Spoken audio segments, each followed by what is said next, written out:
नमस्कार साथियों।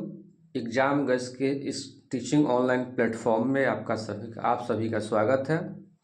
आज हम लोग नंबर सिस्टम के क्लास को आगे बढ़ाते हुए इकाई अंक ज्ञात करना सीखेंगे कि किसी भी दी गई संख्या को अगर वह गुणा हो या जोड़ हो या गुणा जोड़ घटाव मिक्स हो या दी गई संख्या का पावर हो तो उस संख्या का इकाई अंक कैसे ज्ञात किया जाता है, इसको आज हम लोग सीखने का प्रयास करेंगे। तो चलिए हम लोग आज की क्लास को आगे बढ़ाते हैं।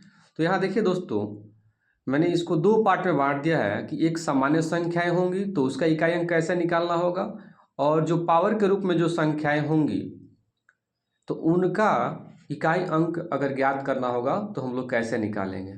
ठीक है, तो चलिए हम लोग सबसे पहले देख लेते हैं कि सामान्य संख्याएं जो हैं यानी जोड़ घटाव पर आधारित जो संख्याएं होंगी या जोड़ घटाव गुणा भाग इससे अगर मिक्स करके जो संख्याएं होंगी उनका अगर इकाई अंक निकालना होगा तो कैसे निकालते हैं। इसको हम लोग सिंप्लीफिकेशन पे आधारित प्रश्न कह सकते हैं। ठीक है, जैसे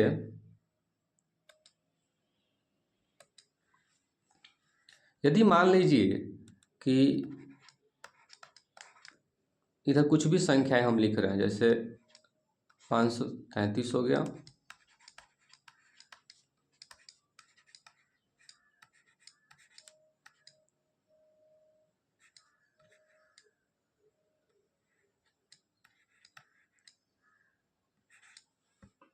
ये कुछ संख्याएं मैंने लिखी हुई हैं। इसमें आप लोग देख रहे हैं कि इकाई अंक यहाँ 3 है, यहाँ 5 है, यहाँ 6 है और यहाँ 0 है। तो इकाई अंक को छोड़कर बाकी जो संख्याएं बच रही हैं, बाकी जो अंक हैं, उनसे कोई मतलब नहीं है इकाई अंक ज्ञात करने के लिए। ठीक है, यहाँ हमको सिर्फ मतलब है इकाई अंक अगर ज्ञात करना है तो सिर्फ इकाई अंक से। तो यहाँ 3 हो गया, यहाँ 5 हो गया, यहाँ 6 हो गया और यहाँ 0 हो गया। अब इस चारों इकाई अंकों को ऐड करते हैं तो देखते हैं 8 6 14 0। तो यहाँ देख रहे हैं क्या मिला, 14 में इकाई अंक 4। यानी जो संख्या दी गई है इतनी बड़ी संख्या, चारों संख्याओं को ऐड करने पे जो इकाई अंक प्राप्त होगा वह क्या प्राप्त होगा, तो सिर्फ 4 प्राप्त होगा। क्यों? क्योंकि सिर्फ इकाई अंक से ही हम लोगों को पता करना रहता है कि जो बड़ी से बड़ी जो संख्याएं दी गई हैं उनका सिंप्लीफिकेशन करने के बाद क्या प्राप्त हो रहा है। तो यहाँ देख रहे हैं दोस्तों 4 प्राप्त हो रहा है। ठीक है, अगर इसी तरह अगर मान ली जाए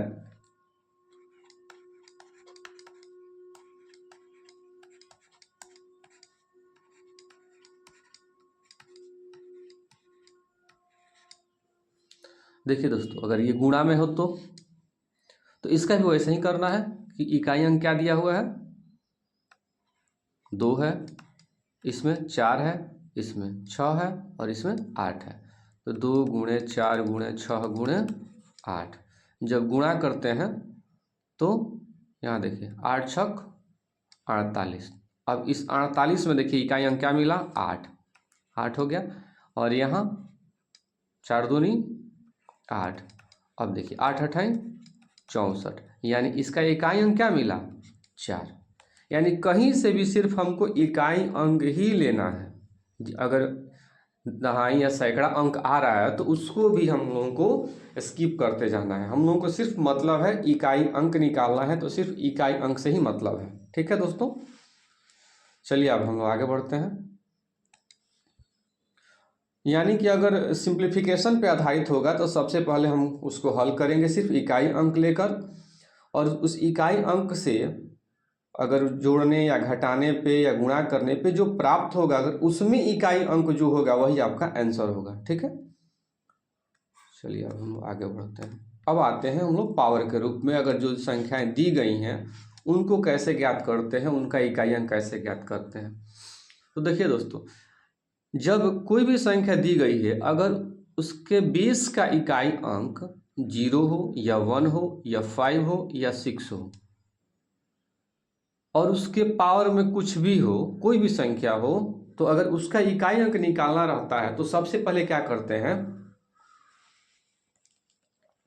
देखते हैं क्या क्या है। 0 है, 1 है, 5 है और 6 है। तो अगर इन चारों में से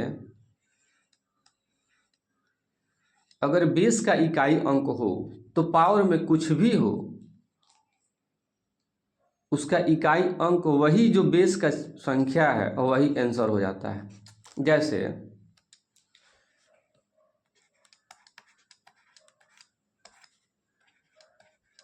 यहाँ कुछ भी पावर में देते हैं, अगर इकाई अंक देखिए, बेस क्या है 346 और बेस का इकाई अंक क्या है 6, तो इसका आंसर भी क्या हो जाएगा 6।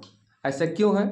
क्योंकि देखिए दोस्तों, 6 का पावर अगर 1 है तो क्या होता है 6, 6 का पावर 2 है तो 6 के 36, 6 का पावर अगर 3 है तो क्या होता है 216।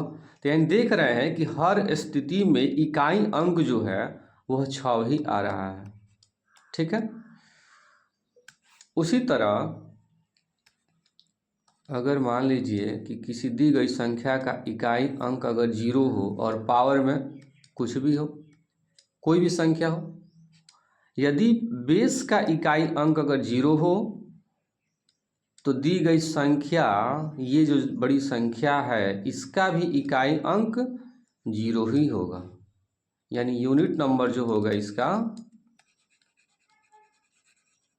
वो 0 ही होगा। ठीक है। यानी किस किस संख्या का? तो 0 का, 1 का और 5 का और 6 का। अगर ये चारों संख्याओं में से कोई भी एक संख्या अगर किसी दी गई संख्या का बेस का अगर इकाई अंक इस चारों में से कोई एक होगा, 0 हो तो उसका इकाई अंक 0 होगा, अगर 1 है तो 1 होगा, 5 है तो 5 होगा, अगर 6 है तो 6 होगा। ठीक है। आशा करता हूँ आप लोग ये समझ रहे होंगे। चलिए दोस्तों, हम लोग आगे बढ़ते हैं।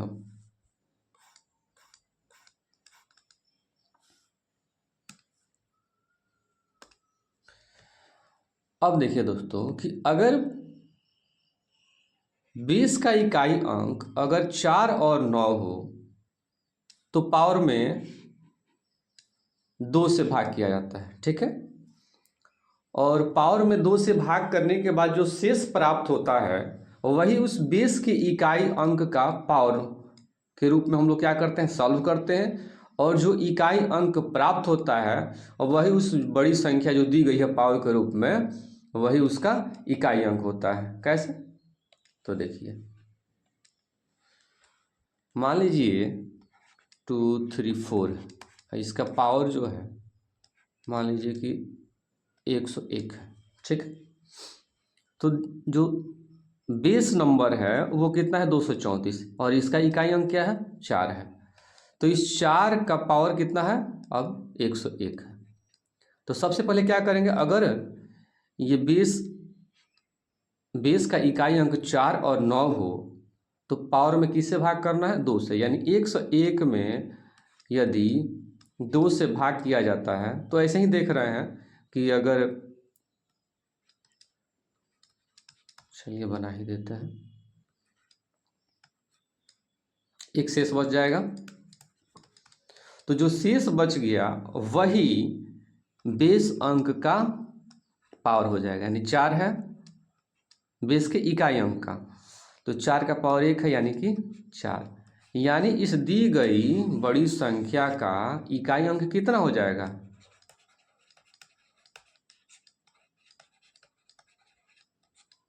तो 4 हो जाएगा। ठीक है। चलिए दोस्तों आगे बढ़ते हैं।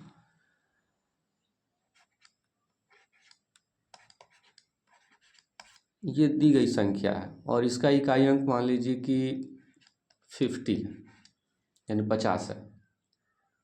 तो सबसे पहले काम क्या करेंगे कि देखेंगे कि दी गई संख्या का जो बेस है उसका इकाई अंक क्या है। तो इकाई अंक 9 है। अब पावर में क्या है, तो पावर में देख रहे हैं कि 50 है। तो 50 में अगर हम भाग करते हैं 2 से तो ये 25 बार में कट जाएगा। ठीक है। तो यहाँ शेष क्या बचा, शेष तो 0 बचा, शेष कुछ नहीं बचा। तो ऐसी स्थिति में जिस संख्या से हम लोग भाग करते हैं यानी कि 2 से भाग कर रहे हैं वही इस इकाई संख्या का पावर हो जाएगा। ठीक है। तो 9 9 81, यानी कि इस दी गई संख्या का इकाई अंक क्या हो जाएगा? 1 हो जाएगा। ठीक है, इसमें ध्यान देने वाली क्या बात है कि अगर संख्या का बेस जो है, अगर उसका इकाई अंक 4 और 9 है, ठीक है, तो पहला काम क्या करना है इसमें कि अगर 4 और 9 है तो पावर में 2 से भाग करना है। यदि शेष 0 आता है तो जिस नंबर से भाग किए हैं, यानी 2 से भाग किए हैं, वही इस संख्या का यानी 4 का पावर हो जाएगा और इस 9 का पावर हो जाएगा। यदि शेष 1 आता है तो यहाँ 4 का पावर 1 हो जाएगा और यहाँ 9 का पावर 1 हो जाएगा। ठीक है, चलिए दोस्तों आगे बढ़ते हैं हम लोग।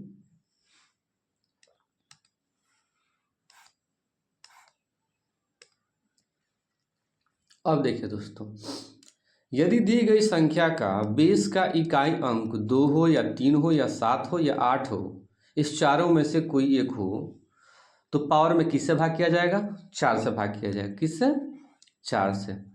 और 4 से भाग करने के बाद जो शेष प्राप्त होगा वही उस बेस इकाई के अंक का पावर हो जाएगा।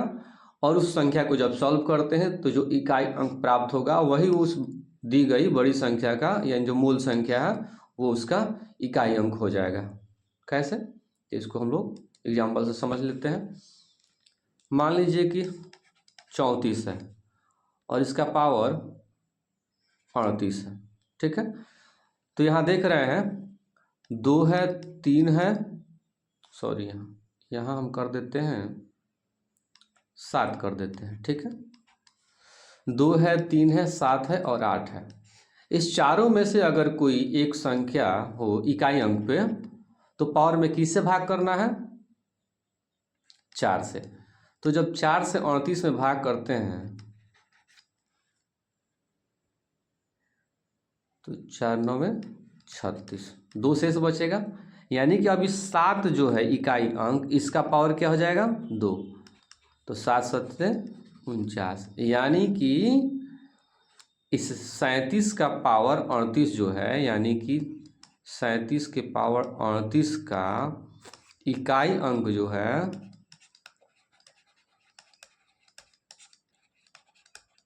क्या प्राप्त हुआ? तो 9 प्राप्त हुआ। यही आपका आंसर हो जाएगा। ठीक है,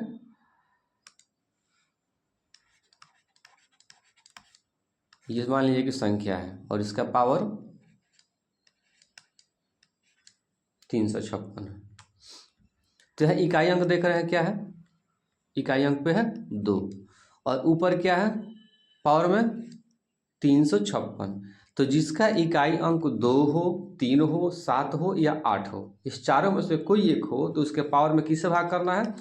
4 से। तो यहाँ देखिए 4 8 32 और यहाँ 3 बचा 6, 4 9 36। यहाँ देख रहे हैं कि ये 4 से पूरा पूरा कट जा रहा है। शेष यहाँ क्या मिल रहा है? कुछ नहीं, यानी 0। तो जो इस स्थिति में जब शेष 0 आ रहा है तो ऐसा नहीं है कि इसका पावर 0 कर देना है, नहीं। अगर शेष जो है वो 0 आ रहा है तो ऐसी स्थिति में जिस संख्या से भाग कर रहे हैं, जैसे 2 के स्थिति में था, 4 और 9 में जैसे भाग कर रहे थे तो 2 से भाग कर रहे थे, तो यदि शेष 0 आ रहा था तो यानी कि जिससे भाग के थे 2 से, वही उस संख्या का पावर हो जा रहा था। ठीक है, तो हम लोग क्या करेंगे? इस 2 का पावर क्या हो जाएगा? 4 हो जाएगा। तो अब हल करते हैं। 2 का पावर 4 हो तो 2 दूनी 4, 4 दूनी 8, 8 दूनी 16, यानी इसका इकाई अंक क्या मिलेगा? 6 मिलेगा। ठीक है, आशा करता हूँ आप दोस्तों आप इसको समझ रहे होंगे। इसी प्रकार और एक दो एग्जाम्पल देख लेते हैं। यदि मान लीजिए 123 है और इसका पावर 123 है, तो यहाँ देख रहे हैं कि बेस का जो इकाई अंक है वो 3 है, तो हम लोग पावर में किससे भाग करेंगे? 4 से। तो जब 4 से भाग करेंगे तो इसमें देखिए शेषफल क्या मिलता है, शेष क्या मिलता है, रिमाइंडर क्या आता है? तो 4 से भाग के तो 4 3 12 और 3 बच गया, यानी शेष यहाँ क्या बच रहा है? 3। यानी कि इसके इकाई अंक में क्या हो जाएगा, इकाई अंक का पावर हो जाएगा 3, तो 3 3 का 9, 9 3 27, यानी कि इस दी गई संख्या का 123 का पावर 123 का इकाई अंक कितना मिला, 7। ठीक है, यही आंसर हो जाएगा। चलिए दोस्तों, आज का क्लास यहीं समाप्त किया जाता है। नेक्स्ट क्लास में हम लोग मिलते हैं, तब तक के लिए धन्यवाद।